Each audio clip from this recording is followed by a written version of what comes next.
This is Valley News Live at noon. We got some spotty showers in the forecast right before our first alert weather day, which is scheduled for tomorrow. So let's go ahead and check in with meteorologist Lisa Green to see what we can expect. Hey, Lisa. Good afternoon. Yes, we have some big changes again. This time we're talking about cold temperatures, and we just had a freeze warning issued for our viewing area in this deeper purple color. This is for midnight tonight until 9 a.m. tomorrow for most of the counties included in this.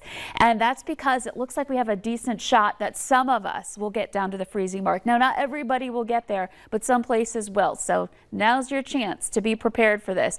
The James River Valley not included. They are a part of a different National Weather Service office, and they have stopped issuing frost and freeze warnings and advisories because they've seen a lot of places out west get to that range. So I would just expect to have freezing temperatures there too. Now here's a look at your radar. We've been talking about showers. Some moved through Fargo. They're now in Lakes Country. And then there's another light area of showers over by Grand Forks and then stretching back over to that Highway 281 corridor. This is all rotating through. And once this clears, we will finally clear out. And you can see where that main clearing line is between Minot and Bismarck here and more down into parts of the south and western viewing area as well. So in general, this is just going to continue to clear from west to east.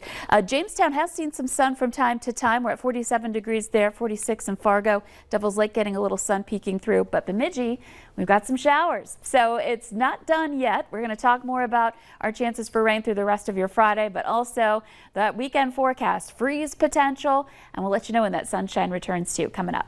Make sure to stay tuned. Thank you, Lisa. Well, a car crash involving a North Dakota Highway Patrol officer landed an East Grand Forks woman in jail. A trooper was in his vehicle helping someone with a stalled car. The incident happened on the shoulder of I-94 in Jamestown last night.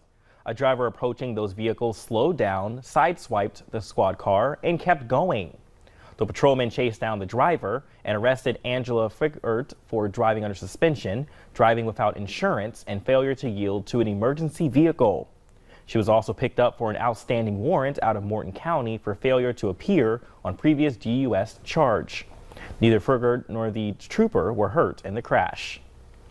Well, voters in the Kindred School District have approved a $26.4 million bond referendum.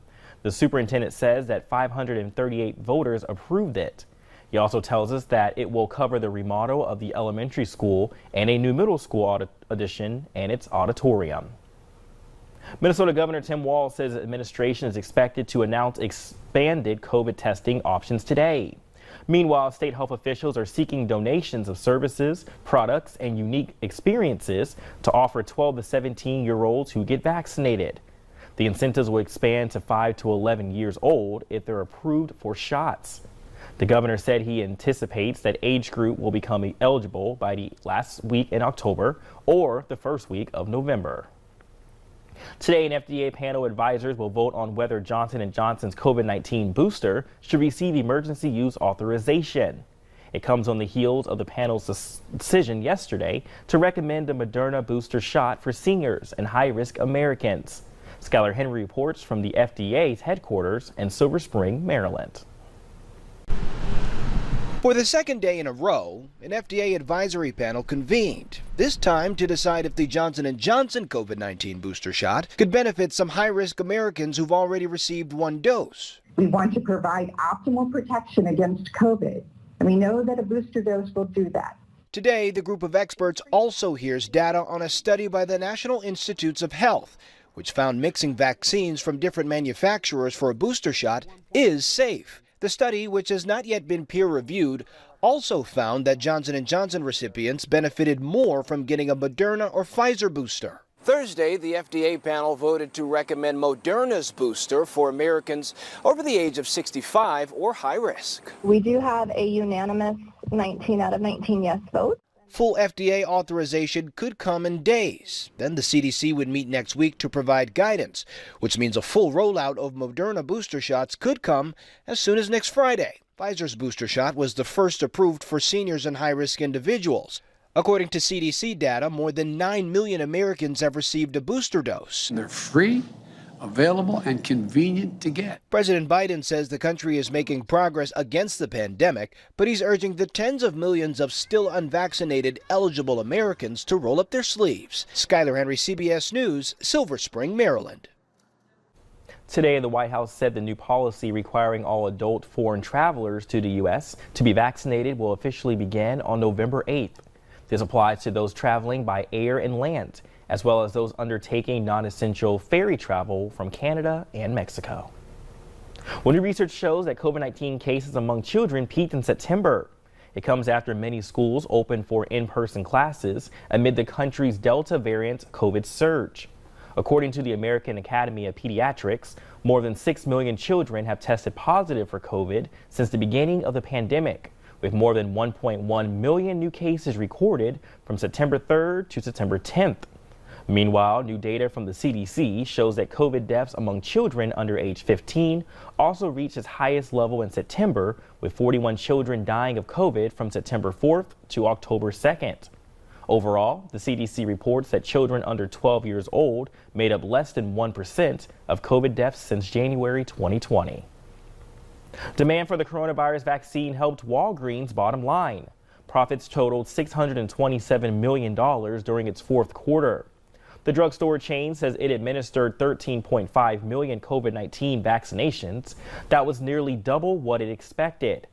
Walgreens also got a boost from at-home COVID tests and a rebound in demand for over-the-counter medications. Butterball is recalling about 14,000 pounds of ground turkey products sold nationwide because they may contain small pieces of hard blue plastic. The ground turkey was produced in late September at a Butterball facility in North Carolina. They were sold under the Farm to Family and Kroger brands at certain BJ's and Kroger stores. Now, if you think you may have some in your freezer, you're urged to either toss it out or return it. Southwest Airlines is making amends with customers after a series of travel disruptions that began last weekend. New emails to travelers struck an apologetic tone and included vouchers ranging from $100 to $250. The olive branch is on top of refunds or flight credits the carrier is required to give when they cancel flights and passengers don't or can't rebook. United is making a bet travelers are ready for more far-filling shores. The airline says it plans to add 10 new transatlantic routes in 2022. The additions include cities in Spain and the Canary Islands, along with Portugal, Jordan, and Norway. International trips have still been suffering a downturn due to the pandemic. Well, coming up at noon, TikTok is continuing to gain popularity, but the company says a majority of its views are coming from underage accounts.